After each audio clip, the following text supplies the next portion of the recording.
મિત્રો અત્યારે ઘનશ્યામભાઈ ને બગીચા આવી ગયા છે ને અમે ઘનશ્યામભાઈ ને આમ જો કેરી ભાઈ આંબે થી ચડેલી છે, હાકુભાઈ ને પક્ષીઓ ખાધેલી ને કેરી લાટ બધી છે. તો અત્યારે જો ભાઈ ઘનશ્યામભાઈ મસ્ત મજાનું કટિંગ કરે છે. કેમ છે ઘનશ્યામભાઈ કેરી? એટલે કાંઈ ઘટે નહીં. આમ જોવો તમારે ના ભાઈ પક્ષી, ઓહો સંજયભાઈ, ઓહો આમ જોવો તો ખરા ભાઈ, પક્ષી જો ખાઈ જાય કેરી, આમ જોવો તો ખરા ભાઈ.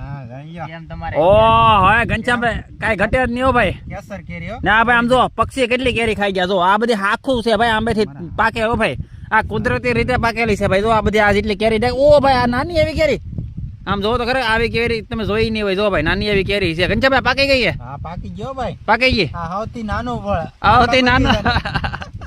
હવે સંજયભાઈ પણ વહી ગયું છે સાકુન. સંજયભાઈ કટિંગ કરે. સંજયભાઈ કેમ છે, ફાવશે કે? વાહ વાહ. ને કેરી આમ જોવો તમે ભાઈ, કેરીમાં કાંઈ ઘટે નહીં. વાહ ભાઈ વાહ. સંજયભાઈ કઈ ઘટે જ નહીં. ઓહો ઘનશ્યામભાઈ આ કેરી કેટલી મીઠી છે? આ કેરી તો બહુ મીઠી છે. પક્ષી ખાય ને એ કેરી તો આમ કાંઈ ઘટે નહીં હોય. ને ભાઈ આમ જો ભાઈ કેરી જો ભાઈ, પક્ષીઓને મોજ પડી છે. જો 2-3 કેરીઓ ખાઈ જાય તો.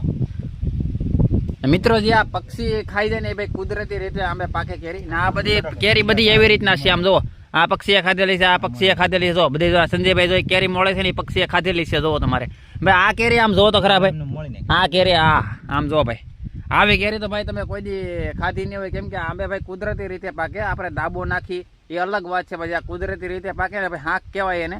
એ કેરી ખાવાની બહુ મજા આવે. શું કેવું ઘનશ્યામભાઈ, આશી વાત ને?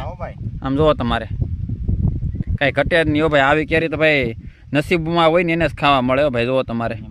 ને અમે ભાઈ છે ને ભાઈ કાયમ ખાઈ ભાઈ. આપડે નસીબ હારા કાકા છે ભાઈ. આવી કેરી ખાવી ને તો તમારે પેઈસેલ અહીંયા બગીચામાં જ આવવું પડે. હા બગીચામાં જ આવવું પડે. માર્કેટમાં ન મળે. હા જોવો તમારે કેમ છે.